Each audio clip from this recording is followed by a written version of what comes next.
नबी इस्लाम ने फरमाया कि जो शख्स सुबह के वक्त 10 दफा मुझ पर दुरूद शरीफ पढ़ ले और शाम के वक्त 10 दफा पढ़ ले, क़यामत के दिन मेरी शफाअत उसके लिए हलाल हो जाएगी। अल्लाहुम्मा सल्ली अला मुहम्मद व अला आलि मुहम्मद। सुबह शाम के अज़कार में सुबह शाम 10 दफा दुरूद शरीफ पढ़ना, ये अपने वजीफे में आप शामिल कर लें। चाहे तो आप ये मुख्तसर वाला दुरूद शरीफ पढ़ लें, चाहे आप दुरूद इब्राहिमी पढ़ें, लेकिन 10 दफा सुबह और 10 दफा शाम। नमाज में तो हमने पढ़ना ही पढ़ना है इंशाअल्लाह ताला। और नबी इस्लाम ने फरमाया जो शख्स मुझ पर 1 दफा दुरूद शरीफ पढ़ेगा अल्लाह ताला उस पर 10 रहमतें नाजिल फरमाएगा। जो शख्स मुझ पर 10 दफा दुरूद शरीफ पढ़ेगा अल्लाह ताला उस पर 100 दफा रहमतें नाजिल फरमाएगा। और जो शख्स मुझ पर 100 दफा दुरूद शरीफ पढ़ेगा अल्लाह ताला उसे मुनाफिकत और दोज़ख की आग से बरी कर देगा और क़यामत के दिन उसे शहीदों में उठाएगा। 100 दफा दुरूद शरीफ पढ़ना, अल्लाहुम्मा सल्ली अला मुहम्मद व अला आलि मुहम्मद या सल्लल्लाहु अलैहि व आलिहि वसल्लम।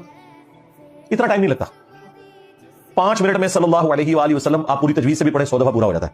ये भी पढ़ सकते हैं, कोई सा दुरूद शरीफ पढ़ना है, सुबह शाम 10 दफा और पूरे दिन में 100 दफा।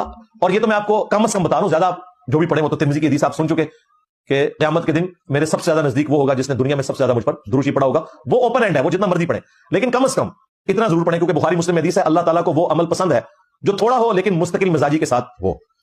बजाय कि एक दिन आप 10,000 दफा पढ़े, दूसरे दिन 1000 दफा पढ़े, तीसरी दफा आप 100 दफा पढ़े। बेहतर यह कि आप रोजाना ही 100 दफा पढ़े या रोजाना ही 1000 दफा पढ़ लें। एक रूटीन दुरूद शरीफ की बनाएं, या रोजाना कम से कम 10 दफा सुबह शाम के अज़कार के साथ दुरूद शरीफ को ऐड करें ताकि शफाअत रसूल के आप हकदार हो इंशाअल्लाह।